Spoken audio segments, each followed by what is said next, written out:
I'm Colin Johanson. I'm the lead content designer on Guild Wars 2.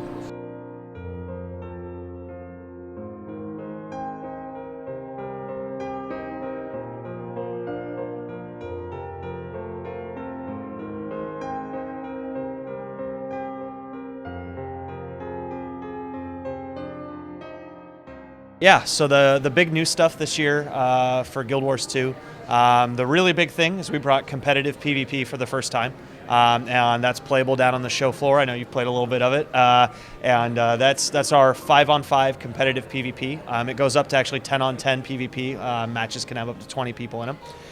We brought the Char intro experience, so the Char starting tutorial and actually Char all the way up from levels 1 to 15 are available on that map, although you only get to play for 40 minutes, so you don't get that far, but there is that much content in there. We also brought a high-level experience, which is a new thing for Gamescom, and that has the Asura and Sylvari playable in it, and that's playable in the Sparkfly Fen map. And that map is about a level 60 or so map in the game. And that map is basically the home map of the Hylic, or the Frog People. And that's the front line in their war against the Orient Undead. So the Undead are coming up from the south from Or, and they're actually tearing through and killing everything that stands in their path. And all these Hylic tribes live along this coastal area that the Undead are coming through, and they're wiping out all the Hylic everywhere along their way. And so the Vigil, which is one of the player organizations the players can join, and the Sylvari Wild Hunt, who are on their wild hunt to hunt down and kill Undead, have all gathered down here to help the Hylic try to survive on this front lines of the war with the Undead. So that's available here at Gamescom. And then we also have the human starting experience and the Norn starting experience available as well, so you can play as all 5 races right now.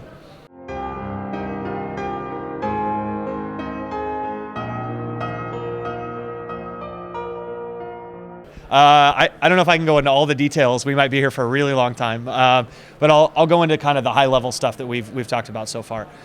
So there are 2 major types of PvP in Guild Wars 2. There is world versus world PvP, which is your server matched up against 2 other servers in a 2-week-long battle in giant open world PvP. This is hundreds and thousands of players in the same maps fighting against each other over control of forts and keeps and all these giant open areas that you can fight in. At the end of 2 weeks, whichever server has the most points wins. They get some bonuses for their server, and then they're matched up against 2 new servers for another 2-week-long battle. So that's one we haven't released a whole ton of details on, and we're going to go into a lot more down the road. But that is our world versus world PvP. World versus world versus world PvP. Our other PvP type is our competitive PvP, and that's actually split up into 2 different categories.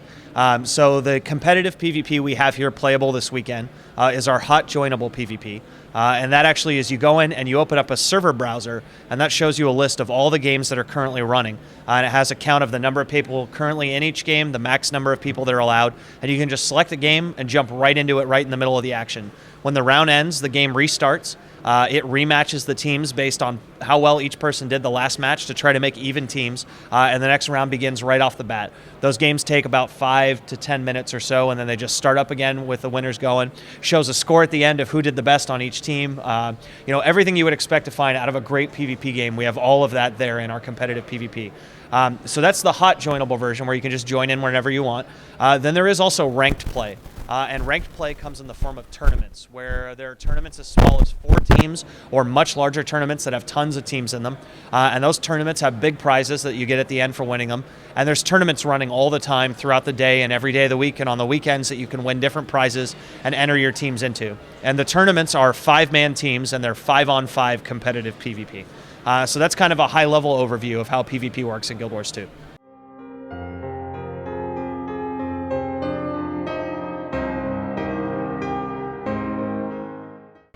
Well, we've learned a lot from skill balancing in Guild Wars 1. I would say the biggest thing we've learned is having thousands of skills is a really bad way to have a balanced game.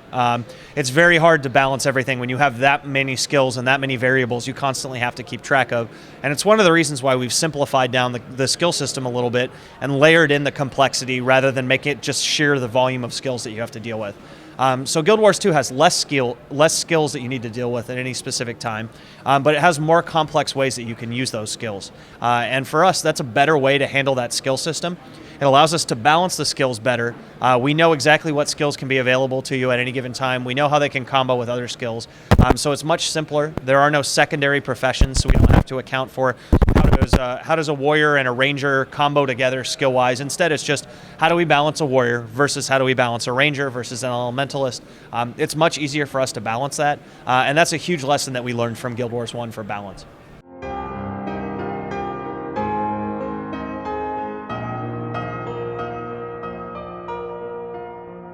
I can tell you a little bit about it. We haven't revealed all the details about our online store, but I will say that if you look at the online store we have for Guild Wars 1, think of that as the model for what we will be doing for Guild Wars 2.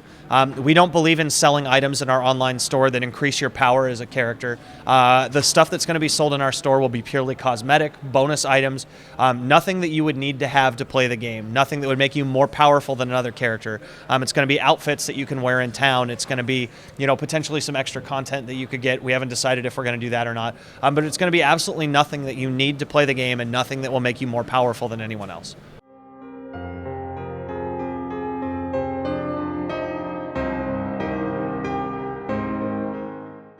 The empty boxes on the Hall of Monuments page will not be filled. Those are intentionally empty.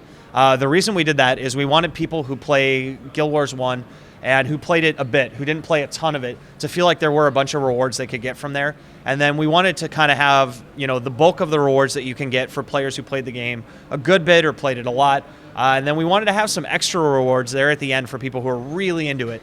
And that's what those additional ones are at the end with the titles. We don't want to backload a lot of the cool rewards you can get at the very end because it means that most of the players from Guild Wars 1 can't get those rewards. We do want to reward our really hardcore players and have some cool stuff for them, have those titles that they can get that no one else can get. But we don't want to have all the cool item rewards and all the extra stuff that everyone really wants to be tucked away at the end where not everyone can get them. We'd rather make sure that all our Guild Wars 1 fans are rewarded and feel like that they are welcome in Guild Wars 2 and have great things available for them.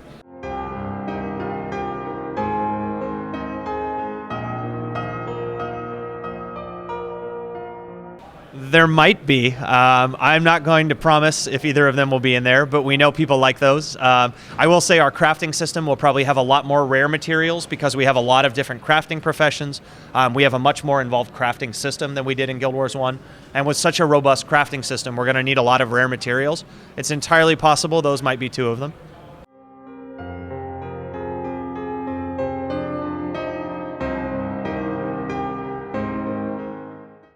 There will not be mounts on the initial release of Guild Wars 2.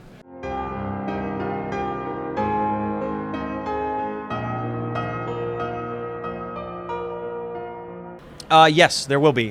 So Fissure of Woe will not be included on the release of Guild Wars 2. However, those rare style of armors that are hard to get and take a lot of work to get, there will definitely be those. Our dungeons in Guild Wars 2 come in two forms. There is a story dungeon that you can play that's more intended for pickup groups. And the story version of each dungeon tells kind of the story of Destiny's Edge, the guild from the book in Guild Wars 2 that's kind of our iconic characters like Ritlock and Air and Zoja. All of them belong to Destiny's Edge. So the story version of each dungeon tells the story of them. When you've defeated the story dungeon, it unlocks the explorable mode of each dungeon, which is our extremely difficult version of the dungeon that's targeted for 5-man, highly organized groups, and those are our raids in Guild Wars 2. So those 5-man group dungeons, when you defeat those, you're going to get tokens that you can turn in towards these rare armor sets. And each dungeon has its own unique armor set, and the hardest dungeons are going to have extremely rare armor sets that are much harder to get because those dungeons are going to be so hard a lot of people cannot defeat them.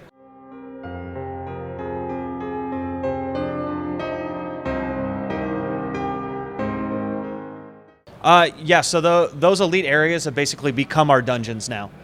So on release, there will be 8 dungeons in Guild Wars 2. That means there's 8 story dungeons, and each explorable dungeon has 3 or more paths that you can go through it, which means in effect there's actually 24 minimum explorable dungeons in Guild Wars 2 that you can play through. If you multiply 8 dungeons times 3 different paths through each one, there may even be more paths than that in some of them.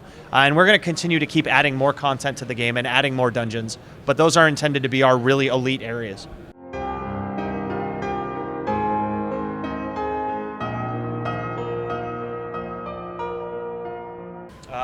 the last profession will be announced when it's ready. So we follow that development strategy for everything we do. And I'm not just saying that to mess with you. The honest truth is, we don't want to talk about something until it's in the game, it's totally working, and we really believe in everything it can do. And when we have that profession done, when it does everything we want it to do, and we're really happy with it, and we've play tested it, and we think it's really balanced and it's good, then we're going to reveal all the information on it. We're not just counting down to a date at this point. We actually have to have that class ready to go, and then we're going to talk about it. It might be the Sandwich Mancer. I'm not ruling it out.